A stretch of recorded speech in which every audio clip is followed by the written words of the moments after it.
Next, we are moving to our workshop on the middle school student protests. I want to note before we get started that there will be an opportunity for members of the public to address the board during our public comment period shortly after the workshop. And so with that, I'm going to hand it back to you, Superintendent Bottana. Thank you, Madam Chair. So today what we're looking to do is to sort of look more deeply at the middle school protests and share with you some insights and next steps around the work that we're going to do. Who's running the presentation? Okay. Can you get it on the screen? Yeah. This is in your packet, so you can follow along. What we're going to do is, we have 3 agenda items. Is one, to sort of review the pertinent data about our middle schools as a way to sort of ground you in the fact that we've had these protests, but the protests are a manifestation of larger knowledge that we have about the status of our middle school experience. We want to go deep into reviewing what the students told us through their protests. And so we're going to share, their words in sort of unadulterated, unaltered fashion. And then we're going to talk about, so what does this all mean and where do we go from here? And so that's what we're trying to do with our presentation today. And this is in a workshop format, so it is informal. We ask that you jump in and ask questions along the way as opposed to waiting for the end. There is no action expected from this, so it is really an opportunity for you to understand more deeply what is underneath those protests that we all are familiar with. So, as I said, the first thing that I want to do is talk a little bit about our data, because I think that it's important for everybody to understand that while these protests are a manifestation of the experience of our students, we've had and have looked at along the way additional information about our middle schools that should lead us to not be surprised by what we've experienced. So, we'll start. We're going to look at our suspension data, so our discipline data. We're going to look at our student survey, which we conduct annually with students from 3rd grade up through high school. And then we're also going to take a look at the parent survey data, which we just got back now, but again, we do on an annual basis. So first with the suspension data, and you're familiar with this, but the way that we've arrayed this is to, in essence, show you the significantly higher number of suspensions that we see at the middle school. I think it's important to understand that, at the middle school, we're dealing with roughly 1,500 students, where at the high school, we're dealing with 2,000 students, 3 grades versus 4 grades. So while the numbers this year are very similar, you have to understand that those numbers are, for a significantly smaller number of students that is producing the same number of suspensions. And you can see that that is historically true as well. In the next slide, you can see something that we showed you back in November, I believe, when we last looked at our discipline data, and that is, the disproportionality in the way in which suspensions affect different student groups. And so you can see that over time, the percentage of students who are BIPOC students, particularly Black students that have been suspended as a percentage of the total population of suspensions has continued to grow and it's a very significant proportion of the student population. So roughly 30% of our students are Black, and you can see that this year 47% of middle school suspensions were of Black students. So that's our discipline data that we. Mr. Superintendent, may I ask a question? Of course, yeah. I am interested to hear how, the disproportionality is very clear.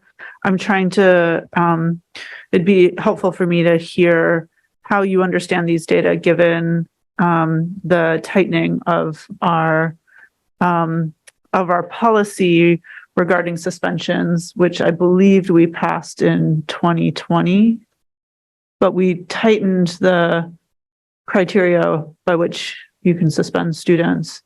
And so how do you interpret this data given the change in policy?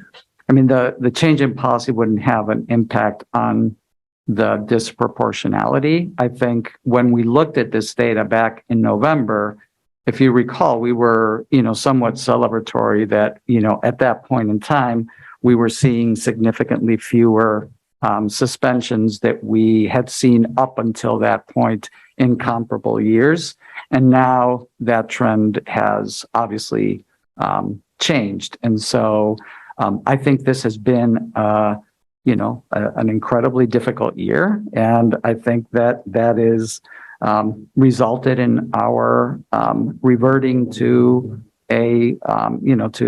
suspensions as a way of managing the difficulties that we are facing in schools.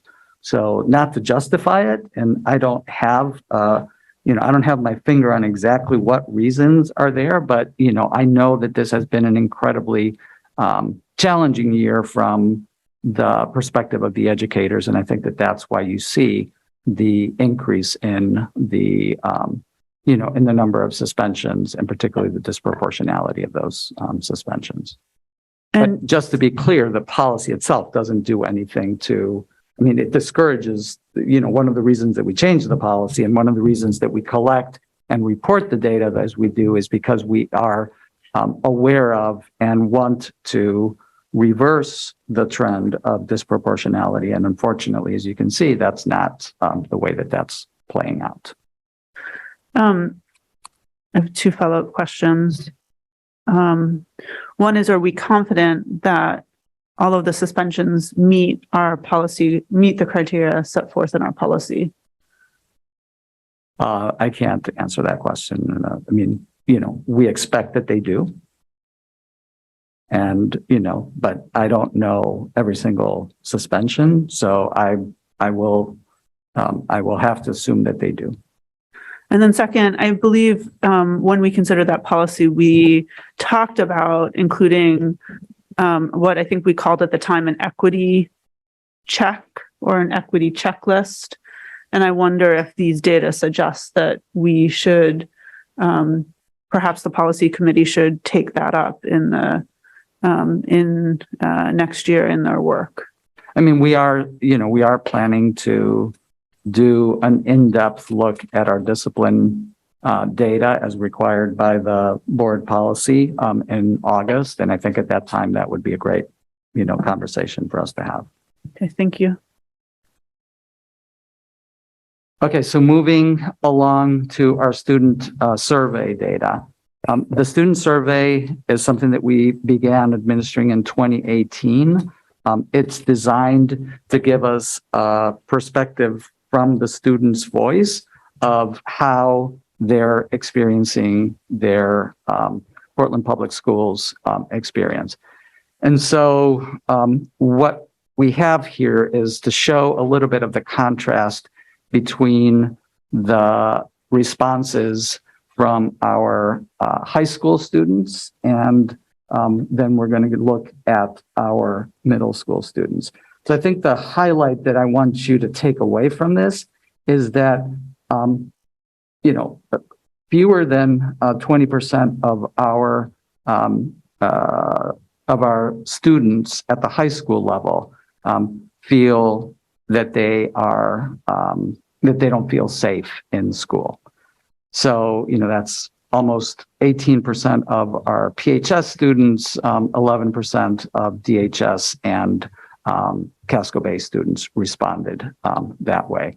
And this data also shows you, you know, for the 3 schools for related questions.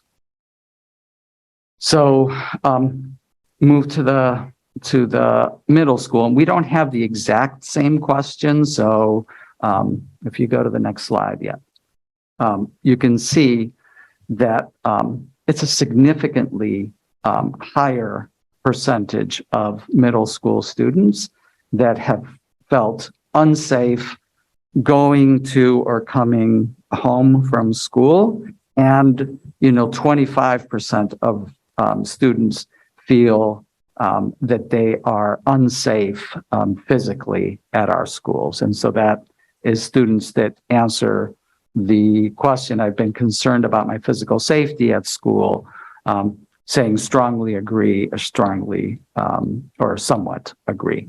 And so that's that's significantly higher than the percentage of students at the high school that reported that they felt unsafe at school.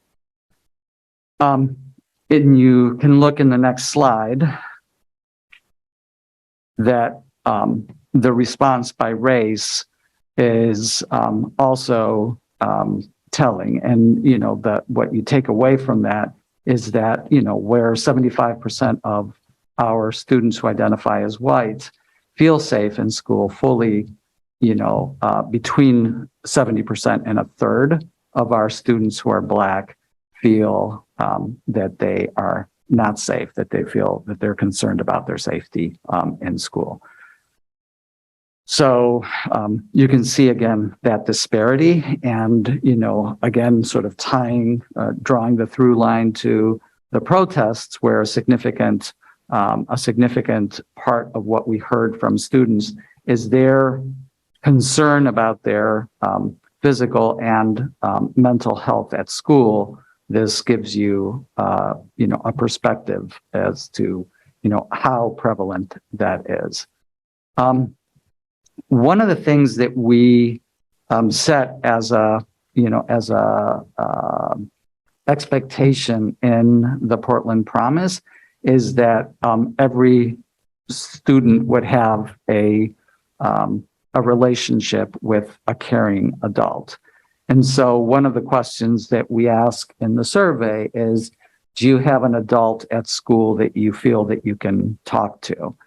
And almost, you know, 30% of our middle school students report that they do not have an adult at school that they can relate to and that they feel is there for them. So that's a pretty significant number of students, and you see it here broken out by each of our middle schools, but the overall percentage is 30% of students that disagree with that question. And then when you look at that by race, again, here you see disparity where you know, 75% of our students who identify as white are feel that they actually do have an adult at school that they can relate to. Fully a third of our students who are students of color do not feel that they have somebody at school that they can relate to and that they can rely on to be an ally. And then I picked this slide because one of the things that you'll see in the student voice section of this is a concern by students that they're not treated fairly. And so when you look at that across the board, you can see that, you know, that is a common feeling by all of our middle school students. So more then a third of our middle school students feel that they are not treated fairly by their teachers. And, that is, there's a significant difference there between, again, students who identify as white and students who identify as Black, where there's, between a 5 and a 15% fewer Black students who feel that they're treated fairly. So in some schools, in some groups, 40% or more of students feel that they are not treated fairly by their teachers. So that's our student survey data. And then, the most recent parent survey, I thought would also be helpful to, do you have a question? Yes, I do. Sure, I do have a question. Go ahead, please, Mr. Yusuf. Thank you. Thank you, Superintendent. Do we have any comparison data concerning the 30% of middle school students that don't feel there's an adult in the school that they can talk to? Was that the case in the years before? And what the policies that we did has implemented? We have data for multiple years on this, so I didn't look at that, but we can obviously get that to you. Okay. Overall, do you feel that the number increased or decreased? Because that is gonna explain if the policy is being followed or implemented. What policy? The suspension and all the support Portland Promise policies that we. Okay, just help me to understand exactly what you're asking, because which question, the having an adult that they can speak to at school? Correct. Yeah. Okay. And how does that connect to suspensions exactly? I'm not. No, my first part of the question was if we have a comparison data that can tell us the difference if the number of response increase or decrease. If we have any result, any policies that are working on the ground. I don't have that at my fingertips. Can you guys look at the deck that has all of the data to see the overtime on that question? It's the third deck that was in that, in the email. So we'll try to get it. Yeah, thank you. Okay. I have a question. Yeah. So, in some of like the explanations of the students' experiences, like language usage and racial profiling, I've had specific students and teachers come to me about like the N-word usage by teachers, but it doesn't seem to be reflected in this, like specifically the discriminatory language. So I'm wondering, like, has that not been the case? Like, has that not been reported? What slide are you referring to? The discriminatory language. So it says a lot of teachers tried to regulate how we use. I think you're a little bit ahead of where we are right now. Oh, aren't you disappointed, disturbed, like No. how they feel? No, we're at the parent survey at this point.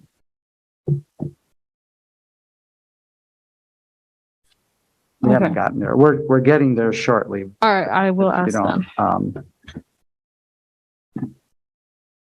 Unless you want me to go straight there. No, I can ask them.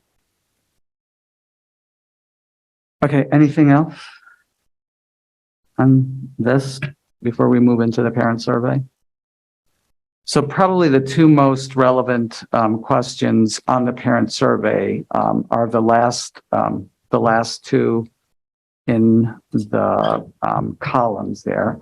The first one is, at this school, the staff really cares about my child. And then the second one is, at this school, my child feels he, she belongs. So what you have here for purposes of illustration is in the first slide is the district level. So this is the aggregate for elementary and secondary schools. And you can see across the board that we've seen a decrease in pretty much in all of those areas over the past year. So I think, Mr. Youssef, in general, we're going to see that things have gotten worse over this last year. I think that's why we're having this conversation, is that things have gotten to a point that is significantly more significantly worse than it was before the pandemic. So I think that is true. I don't know the exact answer to that particular question around the sort of connection, the meaningful connection to a caring adult part. But in general, you can see, our suspensions are up, our parent survey data is down. So I think that in general, that's true. So this is for the district. And then the next slide shows you that for the middle school. And you can see, again, there's a decrease from last year to this year, but it's also, it's also 3 or 4 points lower to start with when compared to the district. So, with elementary being the highest, high school being behind that, and then middle school being the lowest in that category. And then the last piece that we'll use on the data before we move into the next section, which will get us to student voice, is we compute what we call the Net Promoter Scores. And so here you see what the Net Promoter Score is for the district overall.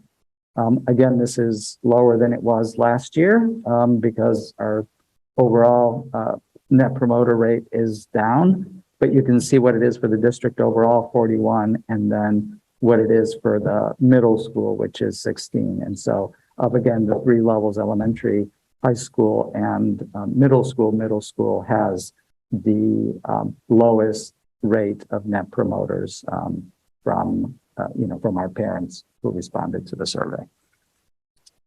So, sorry, I have a question. Yeah. About the parent survey. Can you tell me the percentage of the demographic of parents? Yeah. So about 25% of our overall parent population responded to the survey, and about 25% of the respondents are multilingual, multicultural families. So they responded to the survey in a language other than English. And I know you guys have language access resources, but were there any other resources for folks that might not be able to read or write, where they can vocalize their answers? I don't know the answer to that, Grace. Grace is shaking her head now. Okay, sorry. It's okay. You don't have to come up. Thank you. Yeah, I got it. But I just want to make sure that sinks in for a second. So a full quarter of our respondents were multilingual. So it's not a one-to-one correspondence with the prevalence of multilingual families in the district, but it's reasonably close. So a third versus 25% in terms of the respondents. So that's something that we've worked really hard to get those levels of responses that Grace and her team have really worked hard to have this survey be more representative of our community than, some of our surveys often are. Okay, let's move then to what the students told us. And I'm not going to read this to you. I mean, we actually originally thought that we would have some students come and speak to you. And then as we engaged with students around that, it didn't seem like they were ready to do that in a productive way. And so what we are doing instead is sharing with you 2 different sets of data. The first set of slides are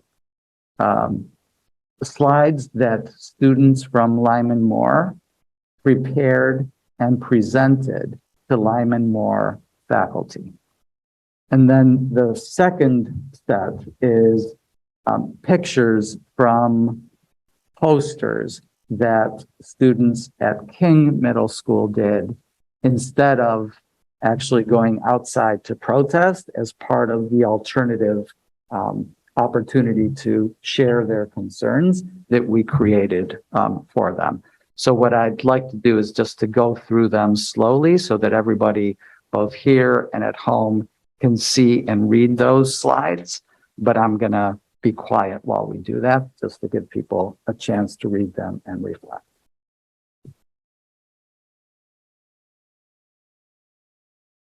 So you can go to the next one.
Okay. Ms. Billy, did you have a question about those? Are those the slides of the student voices straight from them? Like they created the slide? Okay. And those slides were presented to the Moore faculty 2 days before the protest. I want to go back to the disproportionate suspension. And I'm wondering, like, have you guys gathered the reasonings to why students are being suspended, and what did, like, how has that, or has there been an outcome and what that data looks like, if there's like consistencies, or if, especially within the students, like if they feel like it's an unfair suspension or anything like that? Probably not the latter, but yes, we do have why students are suspended, and that'll be part of our in-depth presentation around our suspension data in August, and we had one back in October, November of last year. So our policy requires that we do that a couple times a year. Okay, because I mean, personally, I feel like this is reflecting a lot of what students are speaking about, and that's clearly concerning, because if the same like data doesn't just randomly happen, right? Like there is something happening that is causing this, and it can't just be like this is what's happening and we're trying to work and figure it out. But it clearly seems like a very specific cause, and it could be, or not necessarily it could be, but a lot of it looks like it's the reasoning to why these kids feel so uncomfortable and so unsafe. And so if we're not, I guess, I don't know, I personally feel like that data would have been helpful to really understand like what this means or what that looks like, because if we can, I guess, see if there's any type of consistency with kids getting suspended or why, especially with the race aspect, because that could come back to, oh, you had an argument, or, oh, you said the N-word and the teacher doesn't, like, you know what I mean? Like, it could be so complex in that situation. So I would feel good in knowing that data so that it can help me understand what these numbers actually mean. And we have all that data and be happy to provide it to you. I think, that the point is exactly what you said, right? The point is we have a lot of data that points to, and asserts that what the students are telling us is real. It's not, middle school kids being rowdy. It's real. And I think that that's the main reason that we started with all of this data, is to illustrate the fact that this is not something that just happened on, May 13th, that we, A, didn't have any warning about, and B, was just like a bad moment for the kids. That this is, those protests were kids saying, this has been going on for a long time, and, we're frustrated by it. And, they may not have had previously other ways to share that frustration. And that's how they chose to do it. And so, yes, that's, if we've known, we changed policies, we did all of these things in response to these data. And that's, what this is telling us is that, we're not, we haven't succeeded. So the things that we've done to date have not resulted in, sort of eliminating our equity goal. Says, to tear down all of the barriers that, that lead to disproportionality. You can, I don't think anybody here today would say that we've succeeded at that. And as superintendent, I'm very much aware of that reality. So, we're engaged, and that's what we're going to talk about next. We're engaged in, what are the things that we can do to actually continue to try to do things that will tear down those walls. And looking at that data is absolutely a part of it. And that's why we've started to collect and share this data twice a year with the board. Thank you. I was just wondering what the Portland Public Schools policy is for racial slurs. Like, is it part at all? Because what got me was regulate how we reclaim racial slurs. The only thing I can think of is that it is exactly what they're saying. Are any of the statistics of the suspensions due to that? Like, what's the policy that Portland has right now? So we don't have a policy specifically about racial slurs. We have our policy against harassment and discrimination more broadly, which racial slurs would fall under that. And so, that is part of what we are reflecting on as part of this is, and you'll see that in the next slide where we talk about what are our takeaways from this. We've invested in creating a system for people to report, and it hasn't really worked. As it's new, and it's some of it is growing pains, but the reality is that the concerns that brought us to change that policy have not been fully addressed with the changes that we put in. So, Mr. Superintendent, I want to just correct it. It's there are instances where the reporting system is being used and resulting in breaking down, in addressing racism and other wrongs, other systemic problems. So I hear that students aren't accessing it in the way that we had hoped. yes. But I don't think we should. I don't want to suggest that it's a flawed policy or set of procedures.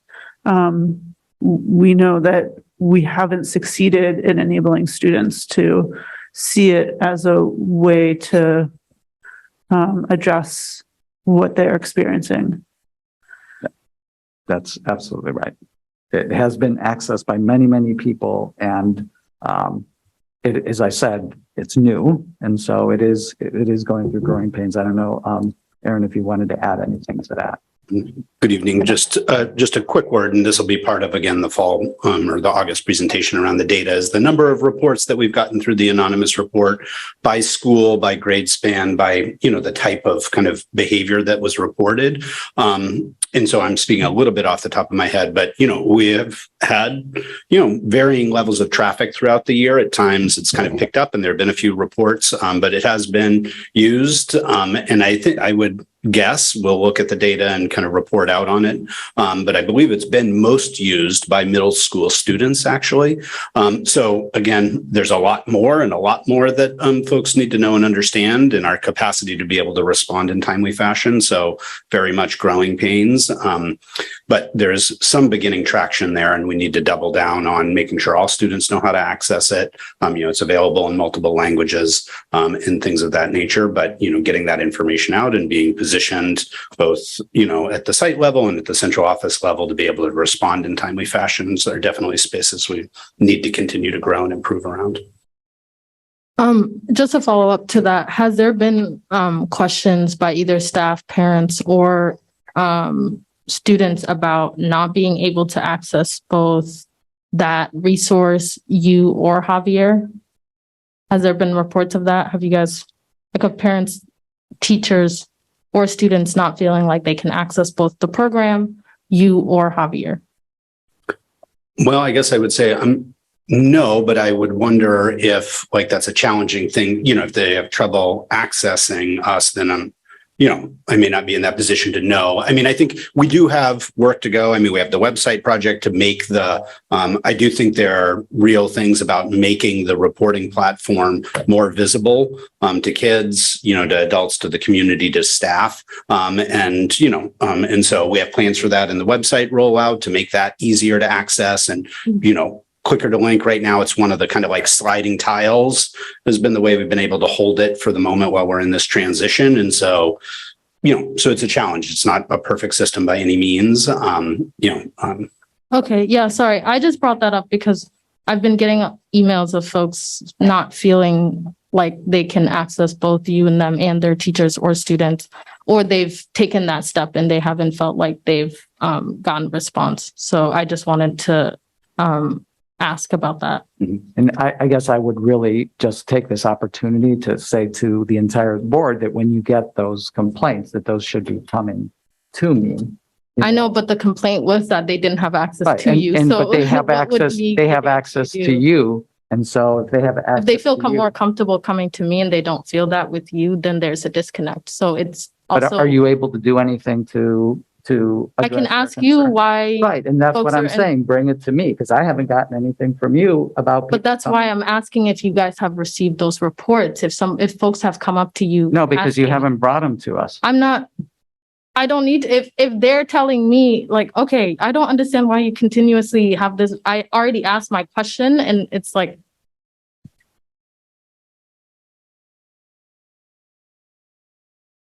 Okay, let's go to the takeaways, please. The next slide. It's like.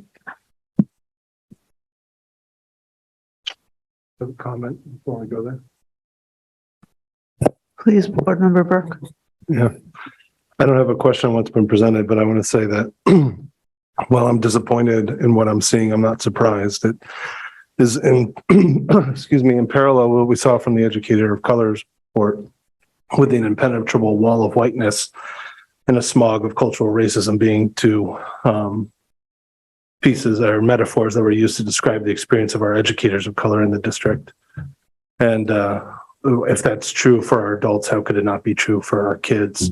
And while we have taken proactive steps, or maybe not even proactive, reactive, responsive steps, as we've become aware of these things that, as you've taken ownership of, we're not there yet. And I think there's something to be said for that idea of an impenetrable wall of whiteness. You know, impenetrable has a very specific meaning. And I think it's, I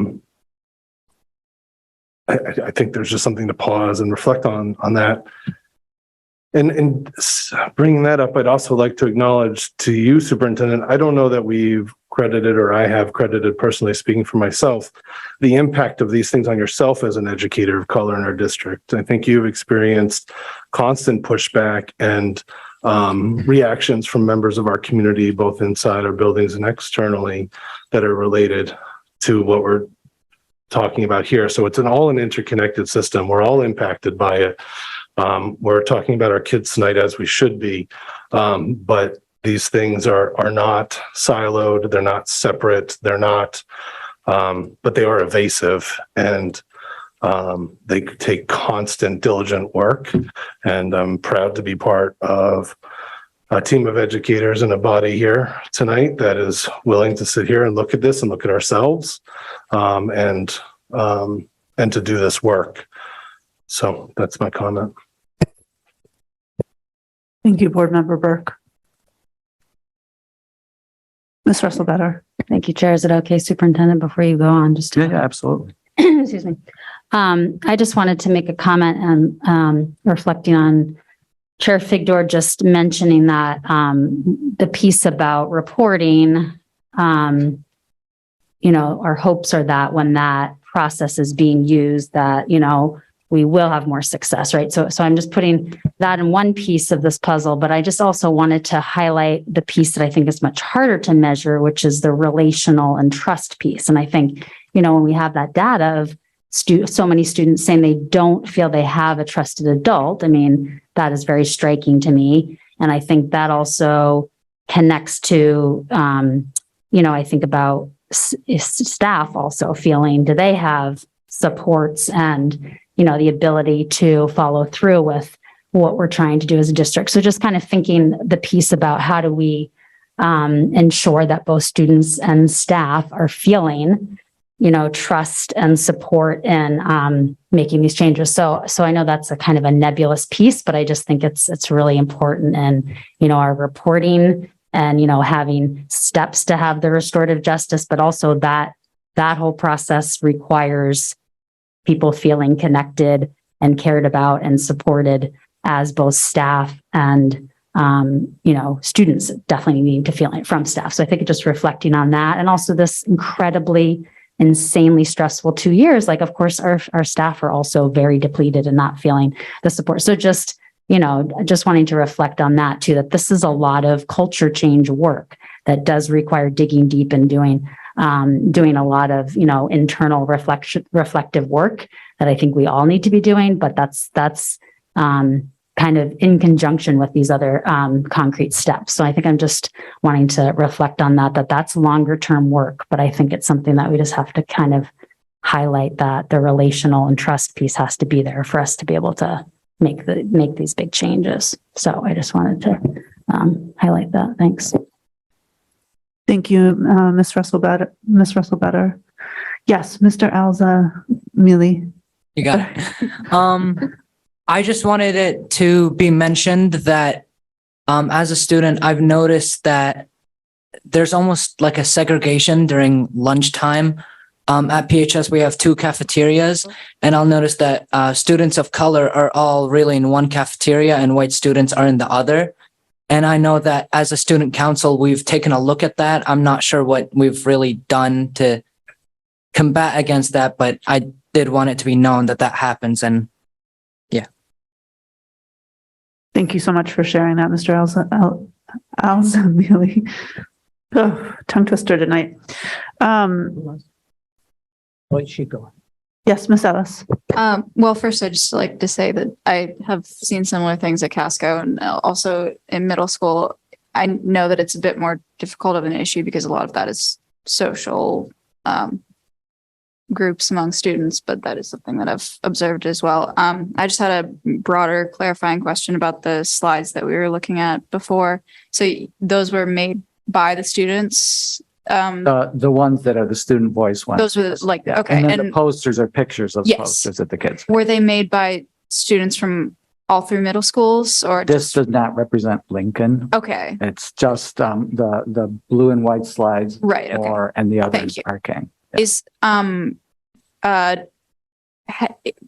is there a way that we could see Lincoln's comments as well? Can you go to the next slide? Because that's the first, Oh, okay. sort of Thank takeaway is, actually, it's the second takeaway, that these themes are similar Okay, across all okay, three schools. Thank you. We didn't have slides from the Lincoln kids. We didn't have Mm-hmm. Sure. posters from the Lincoln kids. So that's why we don't Okay. have anything Yeah, that shows that. But, it's really, a critical thing for everyone Mm-hmm. to understand that it's not like this isn't a Moore problem, a King problem, or a Lincoln problem. These Oh. are consistent themes across all three of our schools. Okay. Thank you. I just wanted to clarify that since I think And I see the my, context for the Seats schools of is. Peace friends back there nodding agreements at that point. And I'm going to ask them to join us shortly to help talk through what we're doing about this. But I want to start with, these takeaways. Sorry. Mr. Superintendent, first, Ms. Santiago, please go ahead. I wanted to speak on the question about the connections with adults at school. So personally, when I came into freshman year and even in middle school, I never really knew my guidance counselor, social worker. Like they were just there. They didn't really get introduced to me like as a resource, like, oh, you can go see them or whatever. But when I met my guidance counselor and I built a relationship with him, he's become a very trusted adult at my school for the students that have him as a resource. And I know that people that don't have a connection with their counselors kind of feel like off, disconnected with the school and the community. And I think that should be looked at a lot more, how to enforce connections with social workers and their guidance counselors, because it's really, really important going, especially in high school, but also in middle school. So you have somebody to share your experiences with, I guess. Thank you so much for sharing that, Ms. Santiago. Mr. Youssef. Thank you, Chair. Following what students share with us, do we still have possibility to hear from students directly? Because I believe it's very important their voices being heard. We actually, Tim, do you want to address that? You want to come up to the microphone?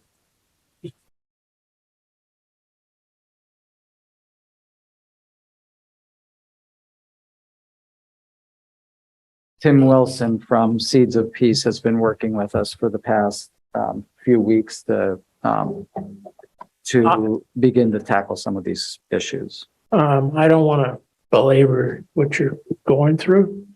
To answer your question about Portland, in 2002, that same issue was there, and there was a young woman who was a seed, Brittany Dupee, and a young man named Sam Peisner. They broke it up. They broke it up for 4 years, and it slid back. But that was a kid-driven thing. Keep that in mind, okay? I can stand here and go on and on for hours. I promised I wouldn't. If you don't know who I am, go to Google and look me up. I've been involved with Portland, and Seeds has been involved with Portland since 2000, when it first started the Maine Seeds program. Dr. Venezuela, superintendent of schools then was Mary Jane McCollum, and Merle Nelson was a former representative. That's Juddy Nelson's mother. Those three came to camp and talked it over and asked if we would start working with Portland as the beginning of Maine Seeds. Maine Seeds now is 22 years old. Okay. So I stand before you knowing a lot about Portland. When the superintendent asked me to come, and we had a conversation about what could we do to help. So bottom line, so I don't waste any time, there's a lady back there in the back. Her name is Mary Atkinson Field. And she's the culprit in all of this. She's been around me for a long time. She just finished her master's from Clark. And she's really dynamite. She's a person who's putting a lot of this stuff in writing so that when you get to August, we'll be prepared for students to come and different grades of students to come and talk to you. So we don't waste time. I'll say to you this. I'm about kids. I could care really if people heard me when I make speeches. Some of the students from the schools know. I really don't care about you guys. My emphasis has always been on kids and their ability to lead. The first school board members that were a part of this district, if I started naming the names and where they are now and what they're doing, then you'd understand what I'm saying. The young people that I've been around in the past, since the 13th, the 14th of May, I've been to all three schools. The questions that you've asked, it's across the board. The principals are here. They know I'm talking about. Same things across the board. Same issues across the board. Some are exasperated a little bit more in one place or the other. My emphasis now is on the 6th and 7th graders to give them and help them work to leadership through the summer, even with the intent of maybe getting them out for a weekend together from all three schools, so that when they come in September, they're able to present to the other kids and to work with the other kids on some of these issues that they can take care of, that they can work to make that school a community that's beneficial. And the teachers, some of the teachers I've had conversations with, they're excited by that occurrence. Now, you're going to say, does it work? Yeah, it works. I'm going to stand here and tell you it does. Been at it a long time. The stuff that we have, we've documented, we've seen it work. We've seen it work in this state. I have some superintendents now that are watching what you're doing down here because they're in the middle of the same stuff where they are. Middle schools are, this is not new. This is not new. And everybody sitting here where you guys are, it's going to be tough when you get into August and September. It depends on what's occurring in the big world out here. I don't mean to preach to you, but that affects kids. What we're trying to do is give kids an opportunity to have conversation. We use the word dialogue. We're good at it. I hope we can. Some of that We're gonna move to that, but I want to try to address Mr. Youssef's question directly in terms of, having students speak to you. You're free to go and speak to students at any time. I know you've been visiting schools with Miss Russell Better and so on. Talk to the kids. They'll tell you the same things that you're seeing here. We didn't feel it was productive to bring the students here because there were students who wanted to speak directly about individuals, which is against a policy that we have. So that's why we decided that it didn't make sense for us to have students here who were going to come and they were going to say, so-and-so did this to me, which we would have had to say, we're not allowed to do that in this forum. So that's why we don't have students here. We tried to capture their voice in their voice. I didn't say what they said. I let their words speak for them. And so, but you're free to go and talk to students at any time. If I answered your question about students and some of the things that are going on in a way that might. I mean, I went to Portland Public Schools, so I know what's going on in the school system. And I actually wanted to go back to what you said to him. I think that issue isn't about students just kind of being socially pressed. I think it is systematic. It's happening at Casco, at Portland, and at Deering, and it happened when I was there. And when I graduated in 2013, Deering also had segregation in the lunchrooms.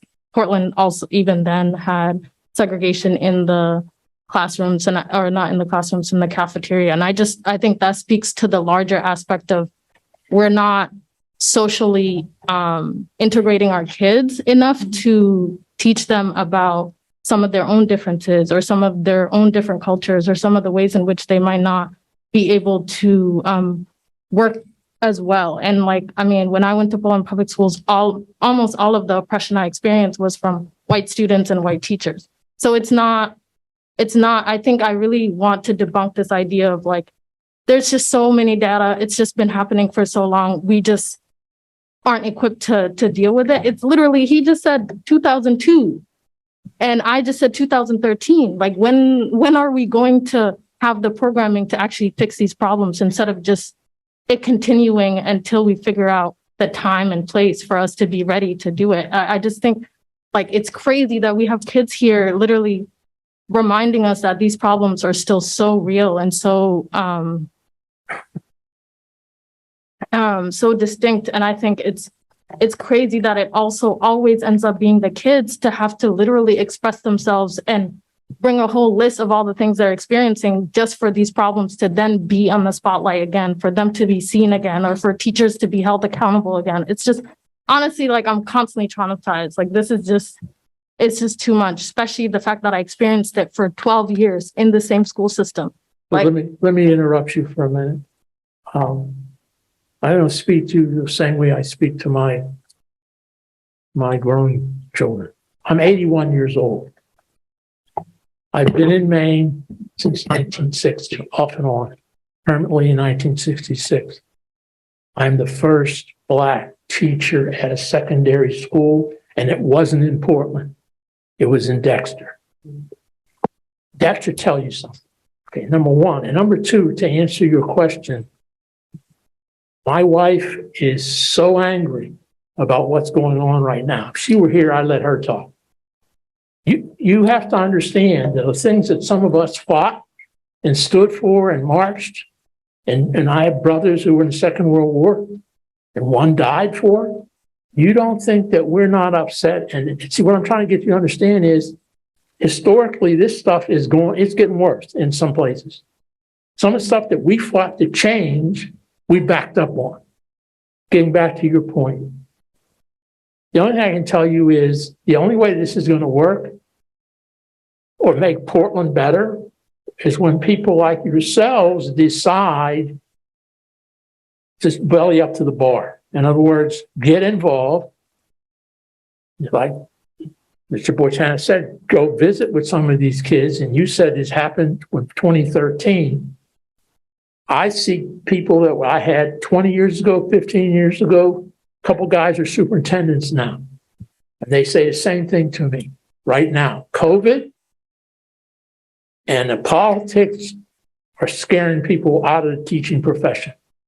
And good people. Now you trip it over to where you are here. We do need people of color in positions of teachers.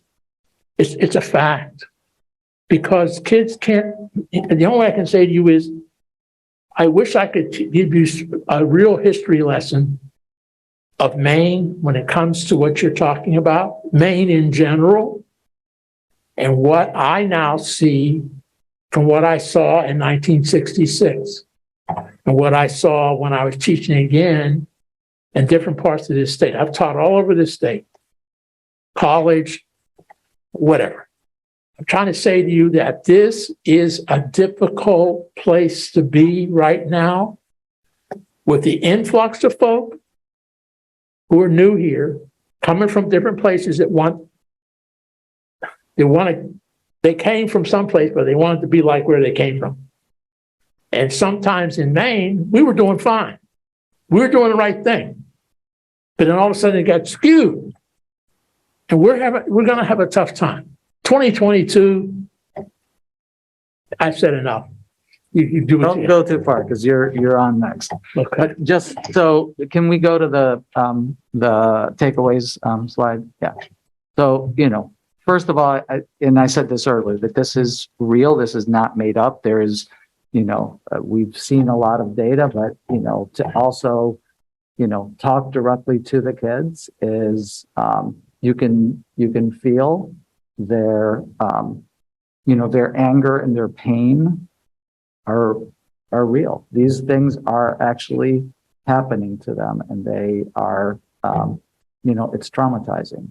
So, the themes are common across the schools. These are some of the major themes that we took away. One, that there's pervasive student to student mistreatment, that,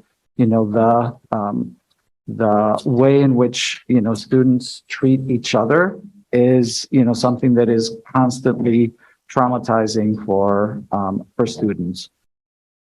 There isn't a strong sense of community among the students, and that's something that as schools, we have a significant amount of leverage over, and yet that doesn't exist. And that's something that is very palpable in their feedback. We saw a lot of this, directly in our data, and it's also in their voices, the disparate treatment, who gets punished, who gets believed. That is something that you see the data that says that, teachers don't treat students fairly. And you see, the percentage of students who are getting suspended and the disproportionality in those issues. And I think that all buttresses that particular point. And that we have, either poorly implemented or simply don't have good structures for some of the things that would address the concerns that the students bring up. So the complaint resolution being one of those. Not only the ability to complain, but, one of the themes that comes back from kids consistently is, we complain and nothing happens. And, I don't think that our staff believes that nothing happens, but from the student's perspective, we are not good at closing the loop and letting them know what happened. Having a restorative approach to discipline as opposed to, suspensions or, other forms of exclusion or punishment is, something that we absolutely don't have a strong command of as an organization. And one of the things that is, one of the reasons that we've really brought Tim and Seeds in is we don't have at the middle school some of the established leadership and voice structures that we have, for example, in our high schools. And so, the lack of, places where students can go and have their voices be heard and be recognized and be central to the operation of the school are not as robust, or in some cases, I would say, are non-existent in our middle schools. This next one is one that, I think everybody has, a sense of from before, but again, it comes up in the context of the protests as well. The students don't see themselves in both the staff that are around them or in the curriculum and what they learn. And that, that is, constantly a source of stress that, this is not who I am. This is not, I don't see people around that represent my experiences. And, the sparsity of social emotional supports, as much as we have invested in those, there's clearly not enough counselors, social workers, and trained mental health professionals to support students with, with all of the challenges that they feel. And then the last thing, is a really important one, because at the end of the day, we need to work with the people that we have, and that's that our staff.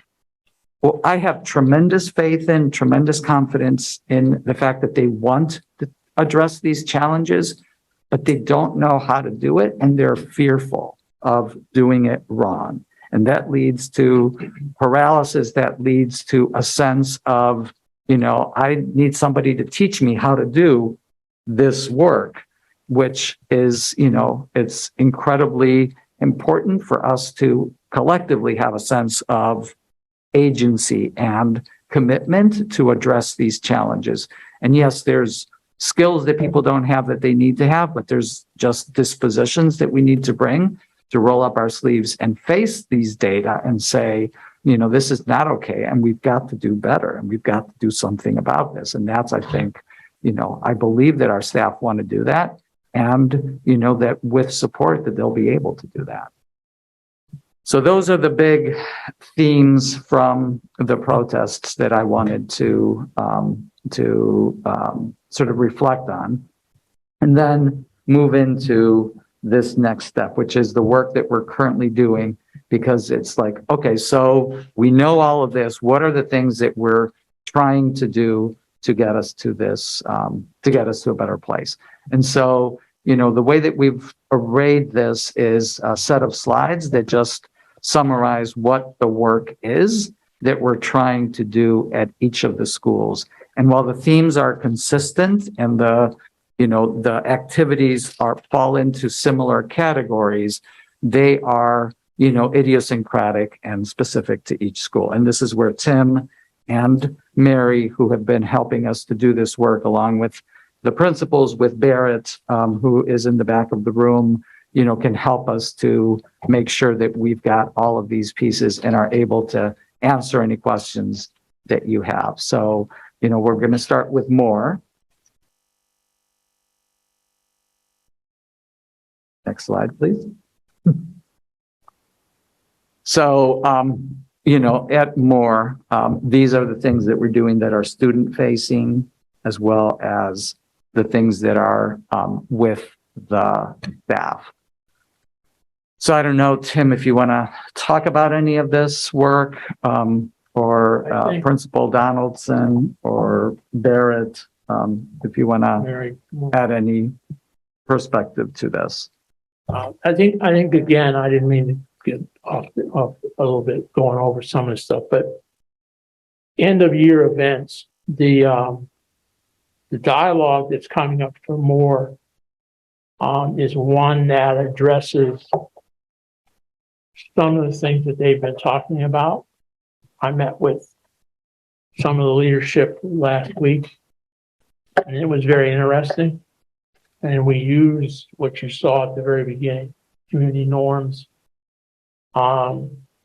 If you have questions about that, there are a lot of people who don't understand our premise for dialogue and what we do, because that dialogue was built by Seeds, not me. I mean, some of the things, yes, I'm involved with that, but it's a 20-year build on that community norms. Anybody who works with us, whether it's adults or kids, those community norms are used in meetings.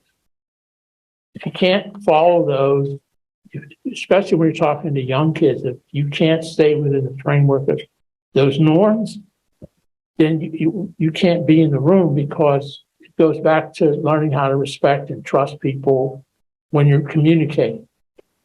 Now, I know some people might not understand this, but when you do this with kids, there are two ways of doing this.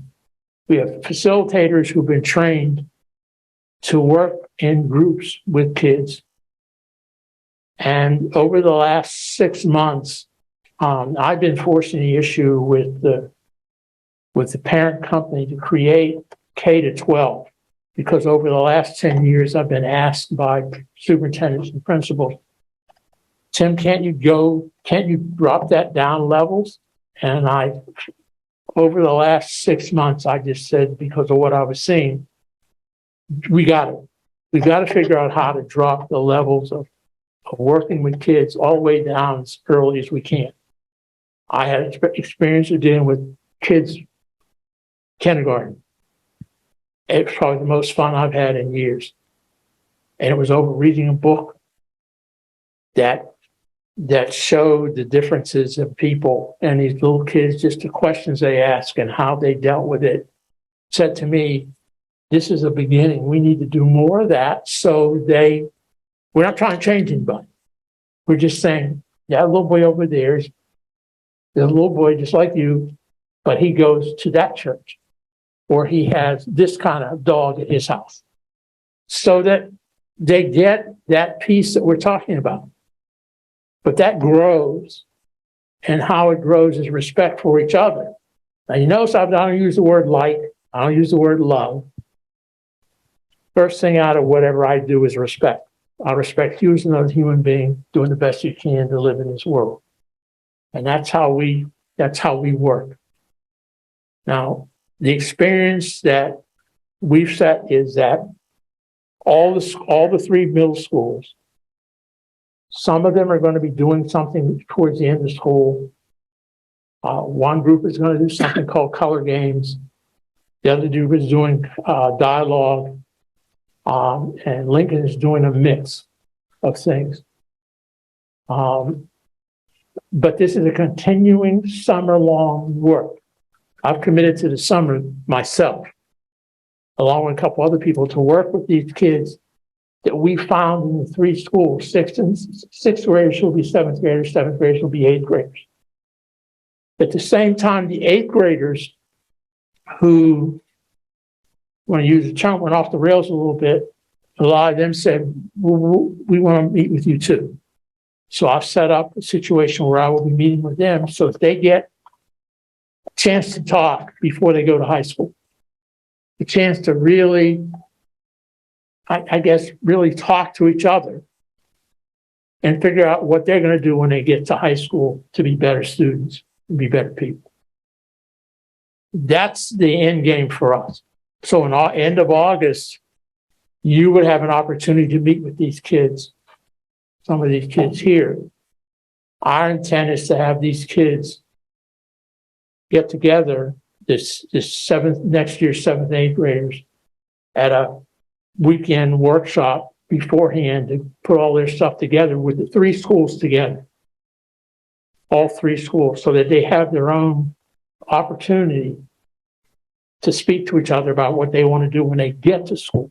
Because some of the things they've asked about, clubs, can we have a student council at our school? Can we do this? All those things that help with leadership is important. I'll end on this. How many of you know what a school patrol was? Had the little badge and the little outfit that you put on and cross people with this, as part of what you did? Some of us are old, is what we did, right? That's right. The thing that I remember most about that is my involvement with the chief of police in my town. In other words, I get trained by him and some of the other policemen how to work the patrol thing. So I had a different attitude towards the police. That seems like crazy, but it started out in fifth grade and went all the way to eighth grade. Because as an eighth grader, you were head of the patrol. That was leadership. That was a chance to lead. We don't do that anymore. That's not out there. Any of you deliver papers? I mean, truly deliver papers. Not some guy driving up, throwing it out the car. We had paper routes. 109 papers on your shoulder, and you were looking up in the yard and doing your books at the end of the week. And so all the little things that may not make sense to you, but that's what helped me and people like me understand what it was to lead and to work at a younger age. Those things aren't there. So when you think back on some of that stuff, when you put stuff in front of kids in a way that they didn't figure out, well, what can I do to make it better? What can I do to contribute to my school? What can I do to talk to a group of teachers in a way that they're going to pay attention to me as well as the administration? That's where we are. I hope I've done enough now. Thank you. If you want to get in touch with me, he knows how. All right. Thank you very much. So let me talk just briefly about what what we're doing in each of the schools. And then if you have any questions, we can draw in other folks. So at Moore, one of the very clear first steps that we took was to really strengthen and bolster the reporting structure for any kind of student complaints. That was something that was not robust, and kids didn't really know how to use it. And so recommitting to that and establishing a new process to be able to collect and act on the concerns that the students bring. At all of the schools, we had a dialogue with district leaders and with SEEDS folks and the students. In the case of Moore had prior to the pandemic been engaged with the Restorative Justice Institute, and through Barrett's work are now re-engaged with them. And then what Tim was talking about, some of those end of year events, the Culture Day, which was this past Friday, and then the Dialogue Day that is scheduled for this Friday, and then continuing that work as Tim described over the summer. For the staff, they had the student presentation, which was an expanded version of the slides that you saw earlier that are part of this presentation, and then opportunities for staff to process the protests, both with district and with school leadership, and engage in discussions about the leadership structure at Moore, present and future. And then also across the board at all three of the schools, our middle school leaders are committed to collaborating over the summer, working with Seeds of Peace, working with us to develop a coordinated response for the fall, as you heard Tim describe. So next with Lincoln, again, the dialogue. And then, in the lead up to the protests, Lincoln had begun a process of having student focus groups and a student survey. And so that is something that the students told us was a positive first step. And so being able to continue that, and then working, Tim is leading this work, developing a 6th and 7th grade leadership cohort to plan for the fall. And then, sort of to this idea that we don't have established leadership structures at some of our schools, at Lincoln, they don't have and are starting a Black student union. And then on the staff side, as you know, we've had, significant need for central administrative support in order to be able to finish out the year. So both Aaron and Gavin Goodall are deployed there on a majority of their time. And then we've had also the opportunity to process the protests with school and district leadership. And, in the case of Lincoln, as you know, they're preparing for a new principal to begin next year. And then finally at King, we did not have a formal protest, but those issues, again, were the same when we talked to the King kids as they were with the Lincoln and Moore students. And so we worked to, actually try to engage beforehand so that it didn't have to come to a protest, but instead we wanted them to know that we were listening to their concerns. And then in those conversations, we were able to use the existing structure of crew to be able to implement the alternatives to protest. And that's where you saw those signs that were made by the different crews at King as a way to voice the same things that we've heard in other schools and that they would have voiced if they were to go outside and protest. And then Mary is working with the students now to design a survey that they will administer to other students in the school to understand, about their King experiences and use that to continue some of the planning that's happening for the rest of looking forward. And then also as as Tim described it, an end of year event of the color games, which is scheduled for the last day of school, the 14th. And then in King, also opportunity to process the concerns that students have voiced, and to turn that into a sort of understanding of how do we bring that into our crew lessons and activities. So those are some of the ways in which we're trying to regroup and use the protests as an opportunity to begin to develop student leadership and agency in ways that that they're telling us they want to be able to lead. And they're doing it through protests because we don't have other means for them to do that. And so now we're trying to to formalize the leadership structures. If you can go to the next slide. Formalizing those leadership structures at the middle schools, using the existing structures that we had already built for the summer with affinity groups to do that work in those affinity groups, as well as to create some form of a summer weekend camp for middle school student leaders and their families to be able to engage for a prolonged period of time, focused time on these types of leadership activities. And then, obviously we need to figure out how to support staff in their development of their capacity and strategies for addressing the challenges that the students are raising. Next slide. Just what can the board do? There's a couple of things that, that are here. One is to obviously continue to focus on the data that we highlighted today and, continue to ask us questions and hold us accountable for making for making changes in those data points.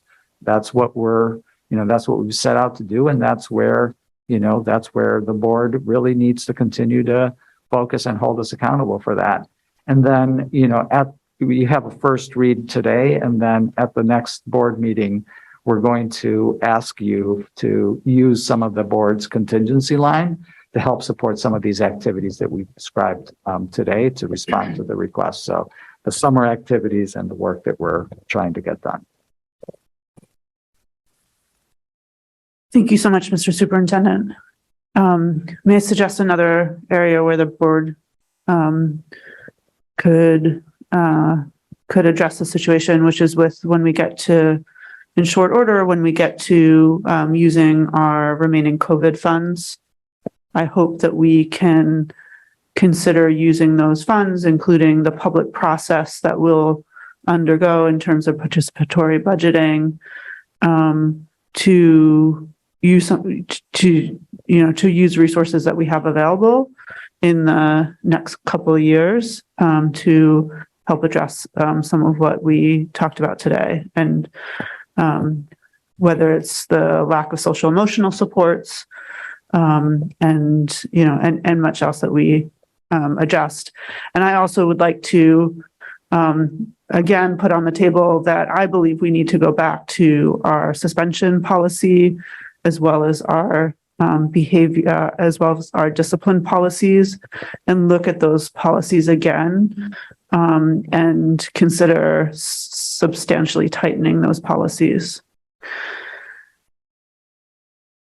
And I know, I guess I have one question, which is, can you clarify, we talked tonight about reviewing data on 3 of our policies. So our harassment, sexual harassment, discrimination policy, our discipline policy, and our suspension policy. Are those going to happen all at once? And that's all in August? Yeah, we haven't, set, and you and I need to talk about the schedule for that, but we do have slated a data dive, in August around those 3 areas. Okay, thank you. And the discipline and the suspension data are the same. So it's, the harassment, discrimination. But don't we have other, our discipline policy requires that we review the data every year. So I'm assuming that, and that's separate from the suspension policy. So I'm assuming that we do have some data points that get at additional aspects of, clearly suspension is just one tool that is used to discipline our students. Are there other questions or comments from the board? Mr. Youssef. Thank you, Chair. Thank you, Superintendent. I just want to thank team and Barrett and principal for the time they take and the effort that they are trying to help the board and the district to come up with what's best for all of us. So thank you so much for taking the time and really appreciate it.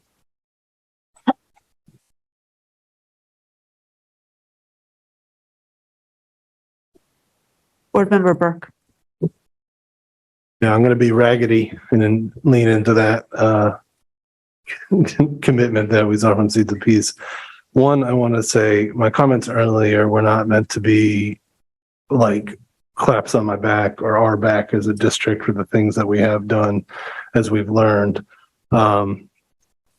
What I hope that I'll call in myself first and foremost and others that this takes relentless work. It takes stamina and it takes a willingness to witness ourselves when we're being fragile or defensive and to move past that, because as Mr. Wilson stated, this is getting worse in a lot of regards. It didn't go away with Martin Luther King. It didn't end with, equity statements in 2020 after the murders. It's constant and it's present in this room. It's present in all our institutions.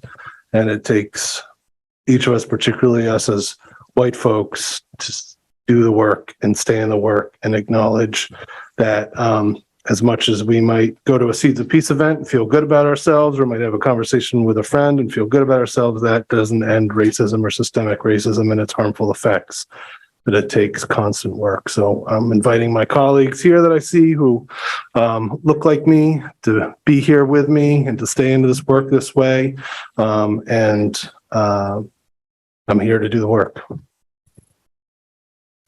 Ms. Adam. Anyone else?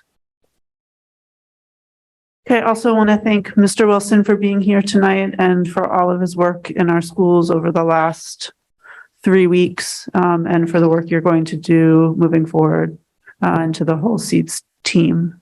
So thank you so much. Is there anything else, Mr. Superintendent, to close this out? That's it. Thank you.